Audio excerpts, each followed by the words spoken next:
About 3 weeks ago, my friend broke up with her fiancé a month before their wedding.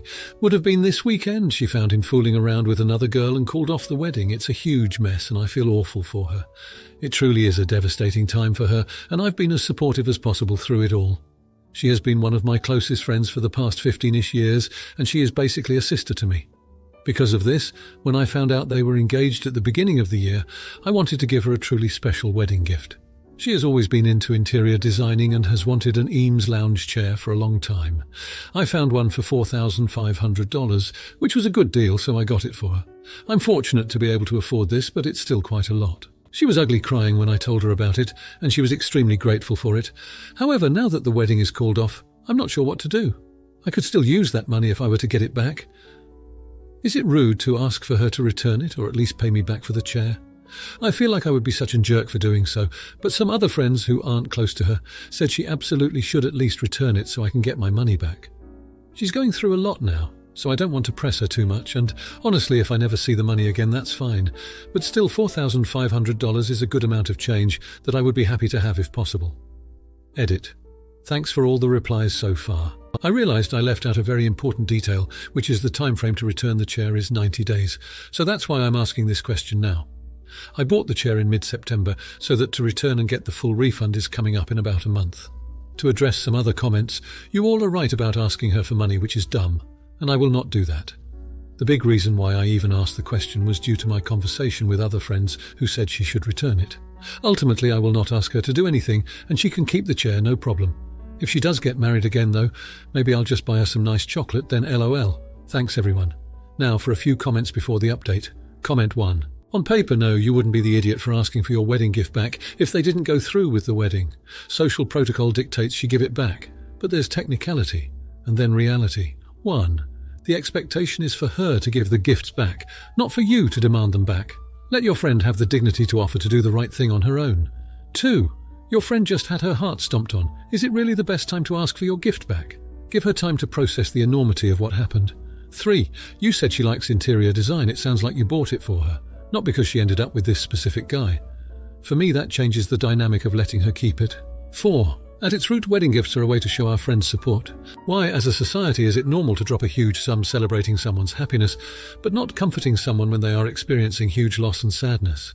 IDK, it just seems like if you were okay spending that amount of money on this friend, it shouldn't matter if it was originally given in the context of celebrating their wedding. If it were me, I'd let her keep the chair because adult friendships are worth their weight in gold, and I wouldn't want to add further insult to injury by asking for my gift back. If she got engaged again, I wouldn't get them a wedding gift, and this post would be the last I ever mention it. But that's just me. Comment 2.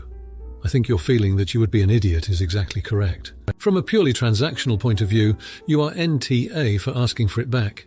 If we were all emotionless robots, I'd say go for it. However, from a friendship emotional point of view, certainly you will be the AH if you do ask. She's very close to you and going through a very difficult time in her life. This would be the last thing she needs and will probably drive a wedge in your relationship. She also really loved the gift. Let her keep the chair, and if she approaches you wanting to return it, then take some time to consider it.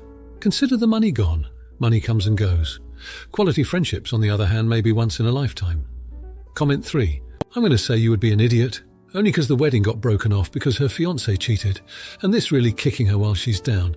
I know people here are saying it's etiquette to return the gift if the wedding doesn't happen, but how many people are really giving gifts before the wedding takes place? Also, I was very unaware with this wedding etiquette. If you give a gift before the wedding happens, you already gave the gift. And in my mind, a gift is a gift is a gift. Full stop. If someone could explain to me why that is the etiquette, I would appreciate it, because I feel like I'm missing something. Now for the update. So it's been a few months since the whole wedding fiasco, and I've got to tell you guys, life has a funny way of working things out. After I decided to let the whole Eames chair situation go, my friend, let's call her Sarah, was incredibly touched. She was going through such a tough time, and knowing that I didn't expect anything back from her seemed to really help her healing process. Fast forward to last week, and out of the blue, I get a call from Sarah. She told me she had been in therapy, really working on rebuilding her life after everything that went down.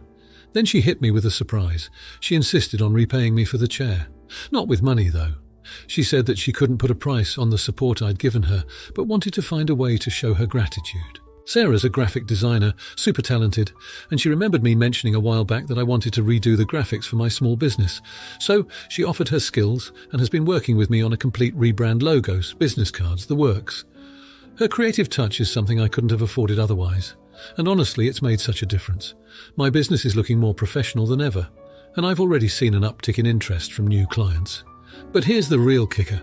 As we were wrapping up the design project, she told me that working on this rebrand helped her find joy in her work again. It gave her something positive to focus on, something she's passionate about, and it helped her to reconnect with her creativity, which had taken a hit after her relationship ended. In the end, I got something invaluable. My business is booming, and my friendship with Sarah is stronger than ever. She's also started dating someone new, a guy who seems to truly appreciate her for who she is. As for the chair, it's still at her place, but now it's less of a reminder of what went wrong and more of a symbol of the support system we have in each other. Funny how things turn out, right? Sometimes what feels like the end of the world is just the beginning of something new and even better. Thanks for all the advice you guys gave me back then. It really helped me to focus on what was truly important, being there for a friend in need. Now for the comments. Comment 1, not the idiot. This story showcases a beautiful evolution from conflict to collaboration. You demonstrated empathy by prioritizing your friend Sarah's emotional well-being over a material possession, like the Eames chair. It's clear that the real value in this situation is not the chair itself, but the relationship that has been strengthened and the personal growth both of you have experienced. Furthermore, your willingness to accept Sarah's offer of graphic design in lieu of compensation shows a deep understanding of the importance of mutual support and the non-monetary value that skills and services can bring to a relationship. The fact that your business is flourishing is a testament to the positive outcome of your decision, and Sarah's newfound joy and romantic relationship further reinforced that the choice you made had far-reaching benefits for both of you.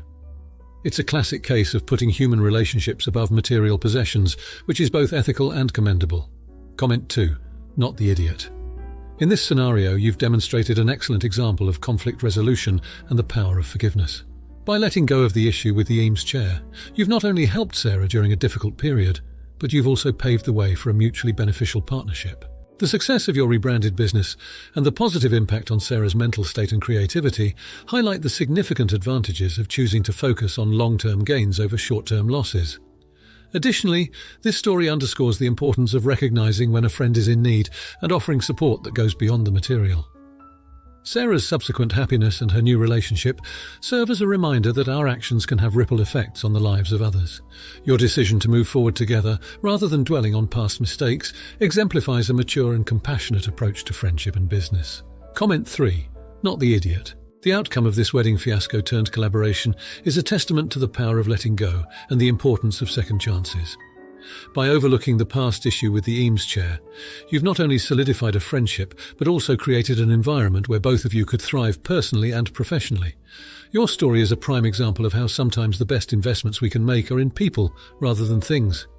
Sarah's offer to help with your business rebranding was a gesture of genuine gratitude, and accepting it in place of a traditional resolution to the chair situation demonstrates a thoughtful and innovative approach to problem solving. The fact that this exchange led to the betterment of your business and Sarah's personal life is a clear indication that focusing on the potential for positive outcomes rather than dwelling on the negatives can yield the most rewarding results. Your actions embody the principles of empathy, creativity, and the belief that good can come from challenging circumstances. Now for the next story. My 30-year-old sister-in-law, 33 years old, just announced her first pregnancy. My husband, her brother and I already have a 2-year-old, and her twin sister already has a few kids, so she was the last of us without children. Here comes the twist. We lost our second child in July during their birth, in an absolutely unpredictable way. We personally don't wait until a certain week to announce a pregnancy because life is unpredictable, and there are no guarantees anyway. So we announced this pregnancy way before week 12, and her exact words were, "You're pretty brave to announce the pregnancy that early." The birth of our child was also the reason we weren't able to attend her wedding, which happened on the same day and was a 4-hour drive away. However, we didn't spread the news about our son's death on that day. She announced her pregnancy at a small get-together that originally took place to celebrate her and her twin sister's birthday. Apparently, she wasn't pregnant with one child, but twins. But she lost one of the children early on in the pregnancy, and she was openly happy about it. She started listing all the reasons she was glad that she didn't have to buy everything twice and didn't have to do twice the work, etc. I was sitting across the table, and I didn't even know how to react. First of all, her pregnancy announcement triggered some feelings of jealousy, and I would have wished for her to tell us beforehand and not in a room full of people. But I'm not mad about that or anything, although I find it a bit insensitive. On the other hand, her happiness about losing a child left me speechless. I mean, I guess I kind of understand her train of thought, but I think some thoughts are better kept to oneself. And I must admit, I felt offended by being confronted with her reaction to child loss in that kind of way. Anyway, neither my husband nor I got up to hug her or congratulate her, and she later texted my husband that she wasn't happy about the way we acted. Now, for a few comments before the update. Comment 1. No idiots here. We all react to trauma differently. Your shock in that moment was 100% valid. I'm sure anyone would struggle to be congratulatory when another person is actively celebrating something that caused them immense trauma. On the other hand, your sister-in-law is dealing with a very similar kind of loss. And if talking herself into being happy about only having one child is her way of coping, that's valid too. Ultimately, you're two women, family members, who have had to deal with the same similar, very difficult situation. I hope you can explain your reaction calmly. After suffering a loss herself, I'm sure she'll be able to understand, at least a little. And while it sounds like she's in the denial phase of grief, I hope you'll be able to be there for her as she deals with her own loss too. Comment 2. No idiots here. You have every right to have been stunned by the announcement. She has every right to be stunned by your lack of reaction. You all seem to be ignoring the feelings of the other due to the individual things you each are going through. Did your husband explain why the two of you reacted the way you did?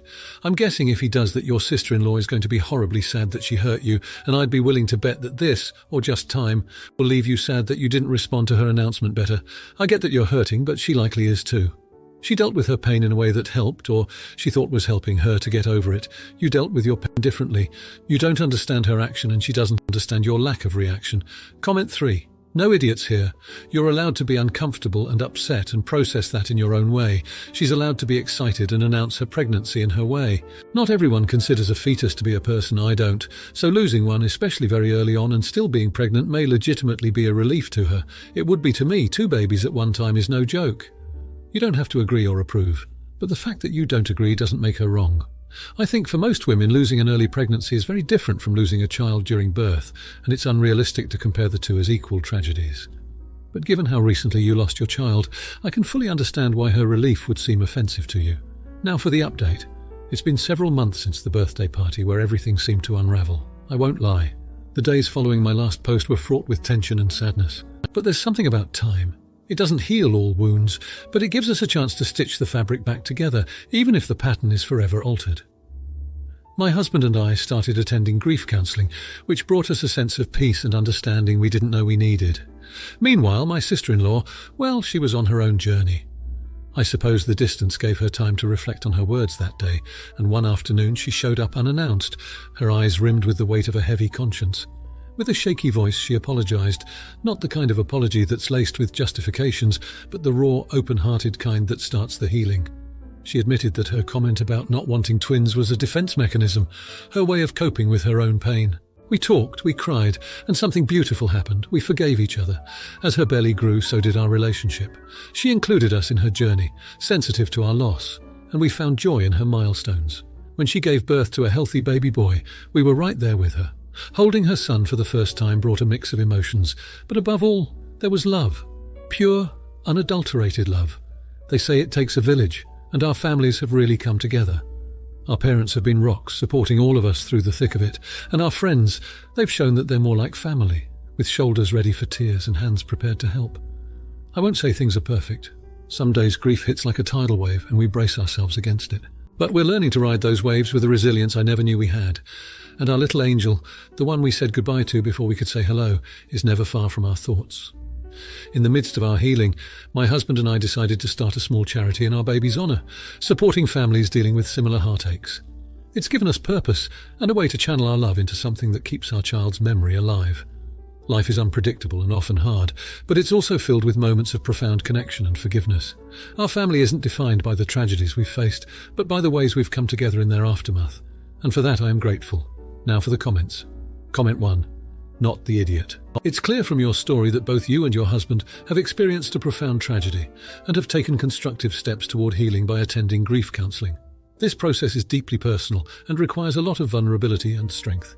It is reassuring to hear that your sister-in-law has gone through her own process of reflection and has offered a sincere apology for her earlier hurtful comment. Your capacity to forgive her shows great magnanimity and emotional maturity. Starting a charity in honour of your lost child is a beautiful way to channel your grief into something positive that can help others, and it speaks volumes about your character.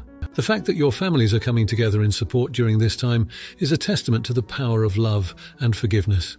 It is important to remember that grief can be a lifelong journey, but the resilience and gratitude you found in your connections with each other are commendable. Comment 2. Not the idiot. In the wake of tragedy, it can be difficult to navigate relationships and emotions. The fact that you and your husband sought out grief counseling shows that you were proactive in dealing with your emotions and the impact of the tragedy on your lives. It's also commendable that you've managed to see beyond the initial hurt caused by your sister-in-law's comment. This demonstrates a deep understanding of the complexities of human emotions and relationships. By forgiving her and allowing the relationship to grow, especially as she becomes pregnant, you're fostering an environment of healing and support.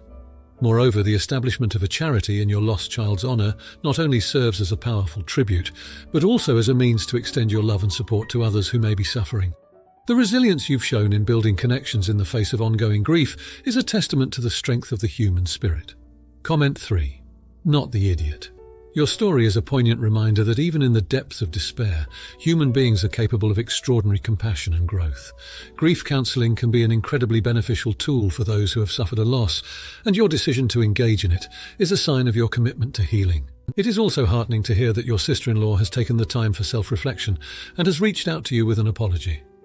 This shows a willingness to take responsibility for her actions and to mend fences, which is crucial in any family dynamic. The creation of a charity in memory of your child is a noble endeavor that not only honors your child's memory, but also provides you with a constructive outlet for your grief. This initiative can be a source of comfort and hope for many other families experiencing similar losses. Your story underscores the value of empathy, forgiveness, and the positive impact it can have on familial relationships. If you liked this video, you'll probably like these too. Also, while you're here, please consider subscribing. It's your support that keeps this channel alive and allows me to make better and longer videos. Have a great day.